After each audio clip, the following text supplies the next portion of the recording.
How to fix a yellow screen in iPhone 16e.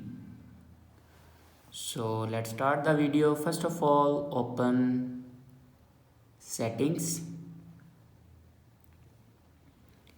In settings, scroll down and then click on display and brightness. After clicking on display and brightness, then simply turn off true tone button. After turning off true tone button, your problem will be fixed. If it doesn't fix your problem, then simply swipe down and click on night shift. If you turn on your night shift, then simply turn it off. After turning off your night shift, your problem will be fixed.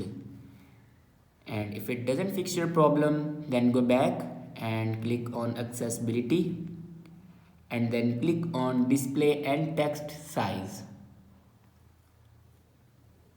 Now scroll down and click on color filters. If you turn on your color filters, then simply turn this button off. After turning this button off, your problem will be fixed. I hope this video is helpful for you. Thanks for watching.